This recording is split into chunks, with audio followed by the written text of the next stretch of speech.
All right, so life is kind of hard these days for lots of reasons, but one of them is that we live in an epidemic of distraction. We're always surrounded by fancy technology, phones that ping us every 5 seconds, and a world of games and TV shows at our fingertips. There's absolutely nothing wrong with this stuff, but it becomes a problem when it's distracting us from the things that we actually want to do. And there's broadly 3 reasons why we get distracted from the stuff that actually matters to us. Number 1 is that it's just too boring. We're trying to do something important, but it's just really not fun, and so we're gonna get distracted by anything that comes our way. Number 2, the thing we're trying to do is just too hard. We're working on something important, but we've hit a roadblock, we can't figure out what to write next, or where the missing semicolon is that's stopping the code from working, or get our fingers to do what we want them to do while playing the guitar.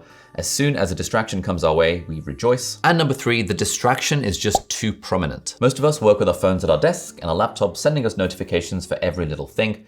Even with the best of intentions, it's genuinely hard to stay focused when we're being bombarded by these distractions all the time. So now that we know the enemy, let's figure out ways that we can fight these distractions so that they don't stop us from doing the things that actually matter to us. Tip number 1 is somewhat counterintuitive, but that is to embrace welcome distractions. Now, I draw the distinction here between welcome and unwelcome distractions.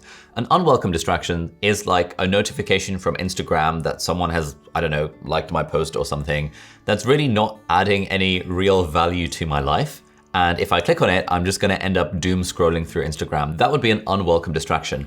But a welcome distraction is something that I actually want to be distracting me. And so what I mean is, for example, when I was at university studying for my med school exams, I would be studying in my room, but then I would leave my door open and I would have a doorstop wedged my door open at all times, because I would welcome the distraction from my friends and from my med school colleagues, and they'd come in and have a little bit of a chat.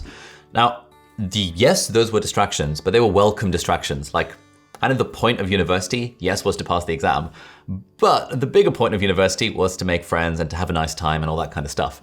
And, if I'd been distracted by a friend, maybe I would get like 0.002% less on the exam, but given that that work was not going to be the thing that makes me fail the exam, I would rather be distracted by my friends or by my family, or in the future, hopefully if I'm working from home and I have kids, I would welcome being distracted by the kids, because that's kind of the point. And the way I think about it is that, when I'm on my deathbed in a few years' time, will I wish I had worked harder and been more focused, or will I wish that I had spent more time being distracted by friends and family?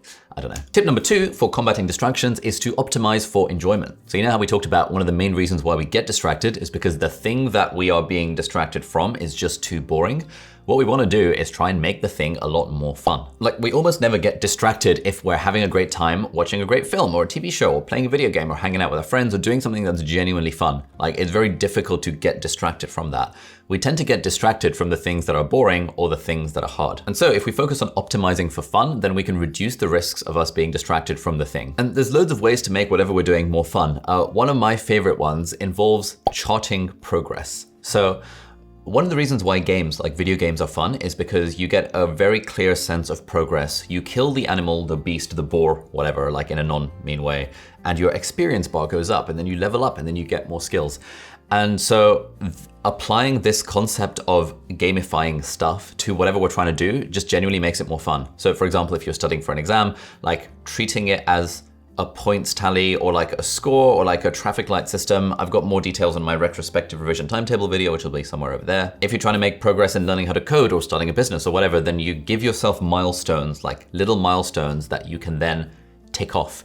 And that leads to that sort of dopamine release of, yes, I've accomplished something. And that makes us feel like the thing that we're doing is more fun, because it actually does become more fun by the fact that we're charting our progress through it. But yeah, a bunch of other stuff. It's all going to be in the book. I'm researching all this stuff these days, but sign up to the mailing list to find out more as details come out. Tip number 3 is to basically throw away the phone. Like, even if we're having fun and the phone is bombarding us with notifications, like on Hinge, like on Tinder, that kind of stuff, it's genuinely very hard to stay focused, even if we're like super focused and in the flow and having a great time.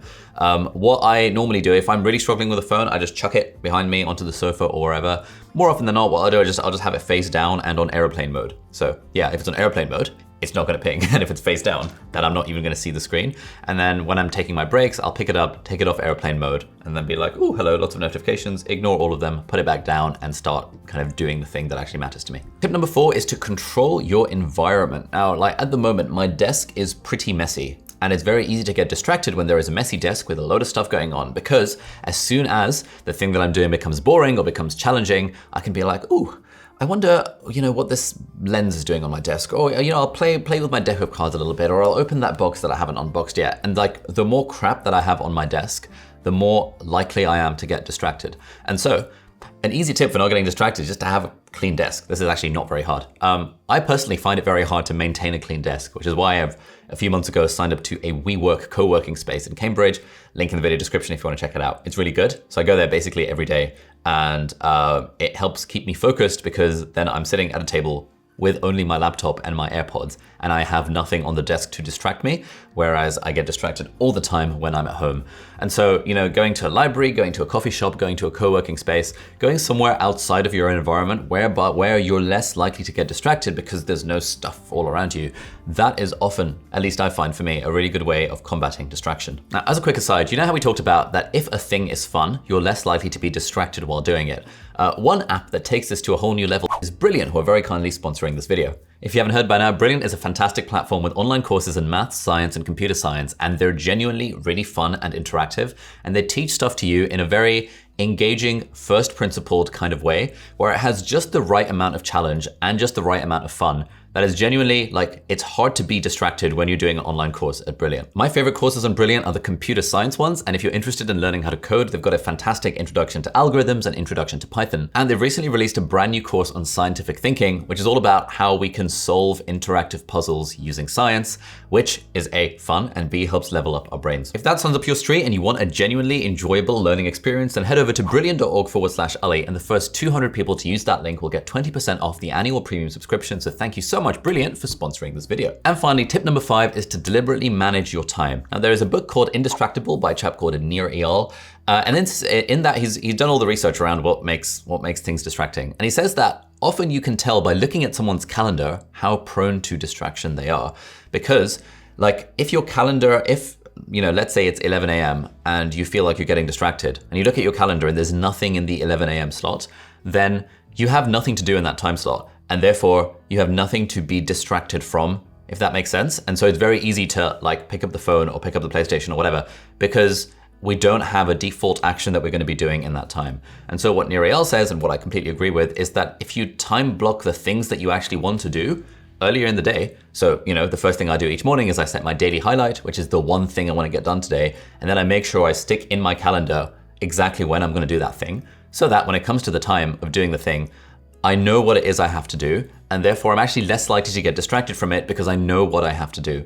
Whereas it's when I have a big to-do list and I don't know what to start with, or I don't have clarity, or it just feels a bit vague, like I don't know where to get started, that is when it becomes super easy to just get distracted by picking up the phone or turning on Netflix. If you found this video useful and you're interested in more tips for time management, check out this video over here, which is 10 other tips on how I manage my time. Thank you so much for watching. Do hit the subscribe button if you aren't already, and I'll see you in the next video. Bye-bye.